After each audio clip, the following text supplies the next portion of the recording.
Hi, boys. Let's have some fun and play Mario with a bit of friendly teasing again tonight. We all have our flaws, and I'm sure we can find some playful jabs to share. Oh, Barack, where do I even begin? I mean, we could start with your infamous basketball skills. I've seen you miss a few shots on the court, so I am happy that we're playing Mario Brothers instead of Wii Sports, because then we were fucked if we had you in our team. Ha ha ha. Yeah, but joke. Let's not forget your occasional slip of the tongue. Sometimes your words come out in a bit of a jumble. We'll call it the Biden tongue twister. Haha, that's a good one, Donald. One we haven't heard before. Don't be stupid, Barack. This is ridiculous.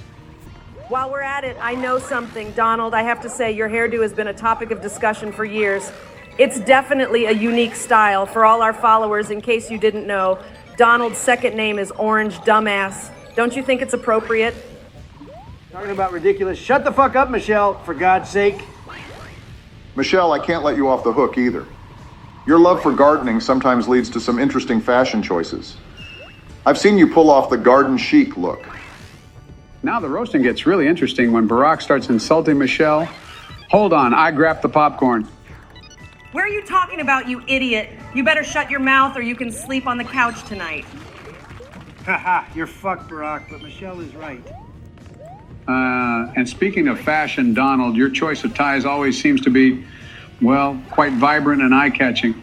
I guess you never miss an opportunity to make a bold statement. Joe, let's talk about your love for ice cream. I've heard it's hard for you to resist a scoop or two. I'm sure you've had your fair share of brain freezes. Maybe that explains something about his bad game skills. Fuck off, you stupid loser. You have no rights at all to judge me about food. Your second home is the drive-thru from McDonald's. False, Joe. I never go through the drive. I get that for me. That's how a good president lead. Lucky you aren't the president anymore.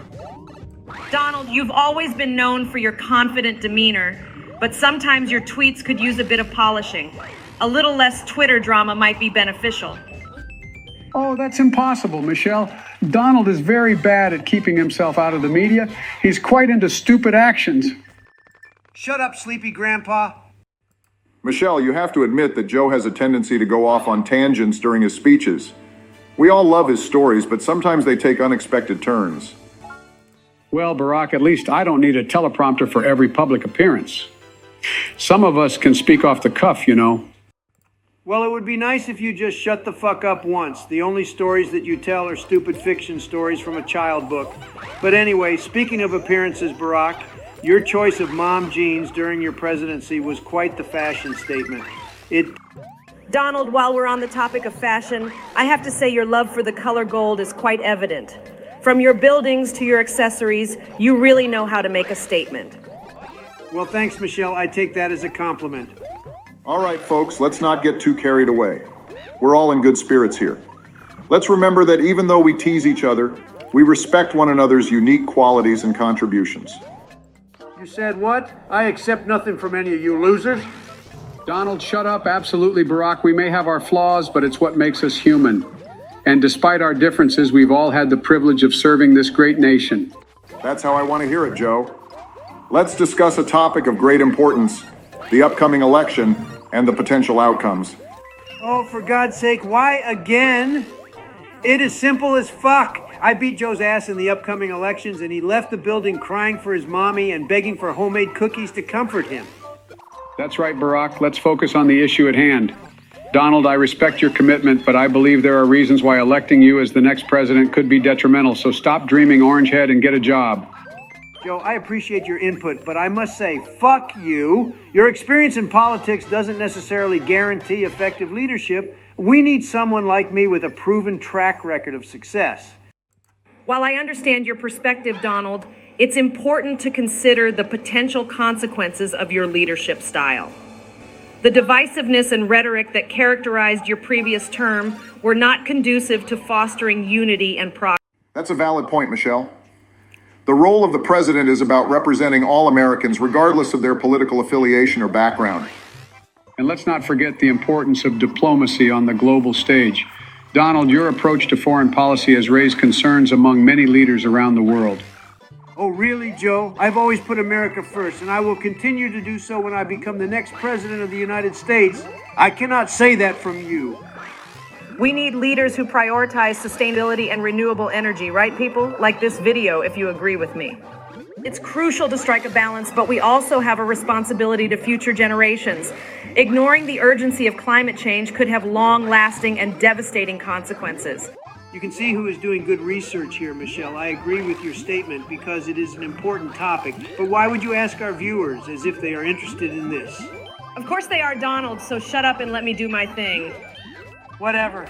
In the end, the choice lies with the American people. It's essential to carefully consider the track records, values, and visions of the candidates. We must select leaders who will work tirelessly for the betterment of our nation and its people, like me. Forget it, sweetie, that's not going to happen. In conclusion, my vision for America is rooted in the belief that our nation's potential is limitless. I am committed to making America great again, to ensuring that every American has the opportunity to achieve their dreams and secure a prosperous future. I am a leader who is unafraid to challenge the status quo. My bold and decisive actions have brought about historic accomplishments, from tax cuts that fueled economic expansion to criminal justice reform that aimed to right long-standing injustices. I have built a successful business empire, creating jobs and economic opportunities for countless Americans. I understand how to negotiate deals, stimulate growth, and put America first. And I'm committed to making it a reality. The country is useless for a softy like you. Throughout my career, I have been driven by a deep love for this great nation and a commitment to its prosperity. And I believe I am that leader, Joe. I have a vision for a strong and prosperous America. Shut up. Shut up. Shut the fuck up. God damn it. When we talk about boring stories, blood is dripping from my ears from you talking bullshit. Get used to it, loser. Okay, guys, let's stop with this bullshit and focus on the game for a second. What do you mean bullshit? This is important, Michelle, and this is also important for your well-being. Oh, well, thanks, Donnie, but I'm fine. I can live without your advice of making the economic better and blah, blah, blah.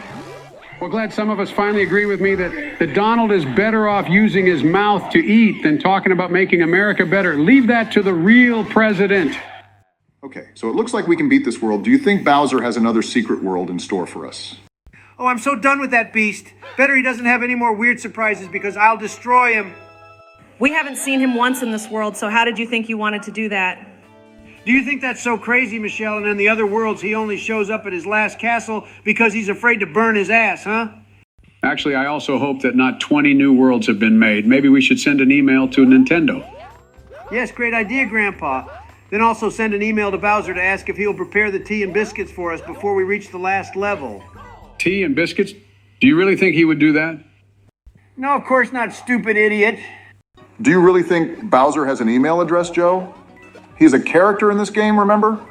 Oh yeah, I keep forgetting that Nintendo also makes such realistic games. Oh, for God's sake, how do you live? Better not ask that question, Donald.